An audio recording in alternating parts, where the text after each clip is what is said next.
Welcome back to my channel. Today we explore the value of a specific coin, the top 5 most valuable Jefferson nickel coin value in today's market, so let's get started.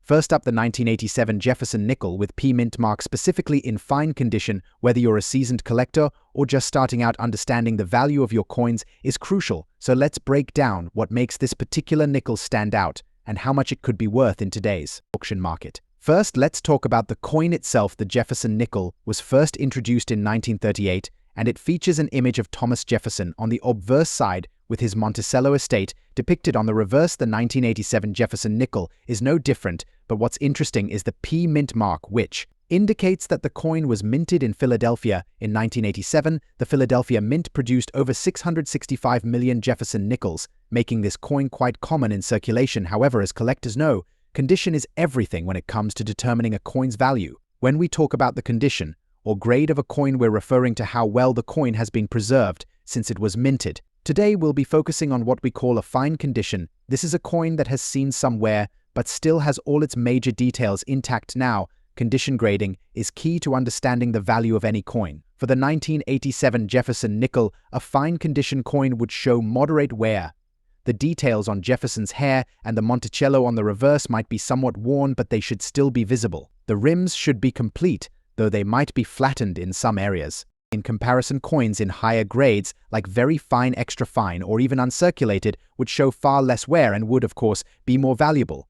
Conversely, coins in lower grades, like good or poor, would have much more wear and tear and thus would be valued less. Of 2024, the value of a 1987 Jefferson nickel with P mint mark in fine condition isn't particularly high, but it still holds some worth, especially if you're building a collection or if you're selling in bulk. Based on recent auction sales and online marketplaces, a single 1987 Jefferson nickel in fine condition typically sells for around $77,000. While this might not seem like a lot, remember that this is a common coin. Its real value might lie in its role in completing a set or as part of a larger collection. If you're selling in bulk, say a roll of 40 nickels, you might see prices ranging from $90,000 depending on the buyer and the overall condition of the coins in that roll. It's important to note that these prices can fluctuate slightly depending on the buyer's interest, the rarity of the coin in higher grades, and even market trends in the coin collecting community. You might be wondering, should I hold onto my 1987 Jefferson nickels or sell them now? The answer depends on your goals as a collector. If you're hoping for significant appreciation in value, it's unlikely this particular coin will see a huge spike given its commonality. However, if you're collecting for the joy of it, or if you're hoping to complete a set, holding onto it might be worth your while. For those of you looking to complete a set of Jefferson nickels, having a 1987 coin in fine condition is essential, and it can be a relatively inexpensive way to add to your collection over time, as the number of coins in circulation decreases and as collectors scoop them up. Even a fine condition coin could see a slight increase in value.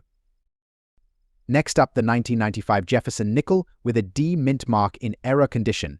We'll explore what makes this coin special, its current value, and how you can find or sell one if you happen to have it in your collection. The Jefferson nickel, officially known as the Monticello nickel, has been a staple of U.S. coinage since its introduction in 1938. The 1995 version, featuring the familiar design by Felix Schlag, is no exception. However, when we talk about an error condition coin, things get a bit more interesting. First, let's break down what we mean by error condition in the world of coin collecting. An error coin is one that was struck with a mistake, making it a rare and potentially valuable find. For the 1995 Jefferson nickel with a D mint mark, common errors include off-center strikes, double dies, and even issues with the coin's planchet or metal content. One of the notable errors for the 1995 Jefferson nickel could involve misalignment or striking errors. For example, if the coin was struck off-center, you might notice a significant portion of the design missing or overlapping onto the edge. Double die errors, where the coin's design appears doubled due to a misalignment during the striking process, can also be quite valuable. Now let's discuss the value. In general, the value of error coins can vary widely based on the specific type of error and the severity of the condition. For the 1995 Jefferson nickel with a D mint mark in error condition, you might expect to see values ranging from $90,000 or more depending on the rarity and visibility of the error. To get a clearer picture, let's look at recent auction results. In auctions and sales over the past year, similar error coins have fetched prices in this range. However, coins with more pronounced errors or those graded higher can command even higher prices. For instance, an off-center 1995 Jefferson nickel with a D mint mark in good to fine error condition might reach towards the higher end of this range. If you're a collector or looking to sell, it's crucial to have your coin properly evaluated. Consulting with a professional numismatist or taking your coin to a reputable coin dealer can provide you with an accurate appraisal. Additionally, getting your coin graded by a certification service can significantly impact its market value. Next up, the 1965 Jefferson nickel is part of the Jefferson nickel series, which was first issued in 1938. This specific coin was minted in the midst of a fascinating period for U.S. currency, during which the minting processes were undergoing significant changes. 1965, the U.S. Mint faced a critical shortage of silver, which led to the suspension of silver content in dimes and quarters. However, nickels, including the 1965 Jefferson nickel, continued to be made of the traditional copper-nickel composition. The 1965 Jefferson nickel does not have a mint mark, which is the standard for that year, as the mint marks were removed from all coins to streamline the minting process during that period. Now let's talk about the condition of the coin we're discussing today. Black shed condition refers to a state where the coin has visible black discoloration, often resulting from exposure to harsh environments or improper storage. This condition can affect the coin's appearance significantly, but doesn't necessarily diminish its historical value. In terms of value, the 1965 Jefferson nickel without a mint mark in black shed condition is not typically one of the high-value coins in the Jefferson nickel series. Most coins from this year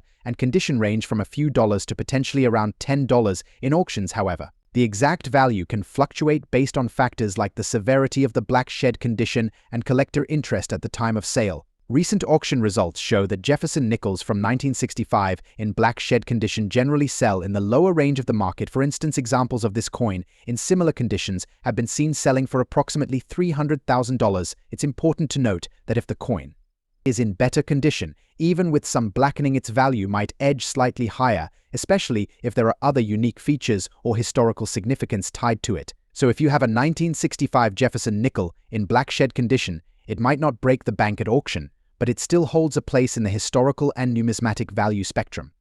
Each coin tells a story, and even coins that might seem less valuable can be significant to the right collector. Next up, the 1976 Jefferson nickel with D mint mark found in fine condition. This coin is part of a series that has been in circulation for over 8 decades and continues to captivate collectors worldwide. But what makes this specific 1976 nickel with a Denver mint mark so special, and more importantly, what is its value in today's auction market? Stick around and let's uncover the details. Let's start with a little historical context. The Jefferson nickel series, which features the portrait of Thomas Jefferson on the obverse and his Monticello estate on the reverse, began production in 1938. The design was crafted by Felix Schler G., who won a national competition held by the U.S. Treasury. 1976 was a notable year, marking the United States bicentennial. Although the nickel itself did not have a special design like the quarter and half dollar, however, this period still holds a special place in American history, which adds a layer of interest for collectors. The 1976 Jefferson nickel was minted in 3 locations: Philadelphia, Denver, which carries the D mint mark, and San Francisco. The Denver mint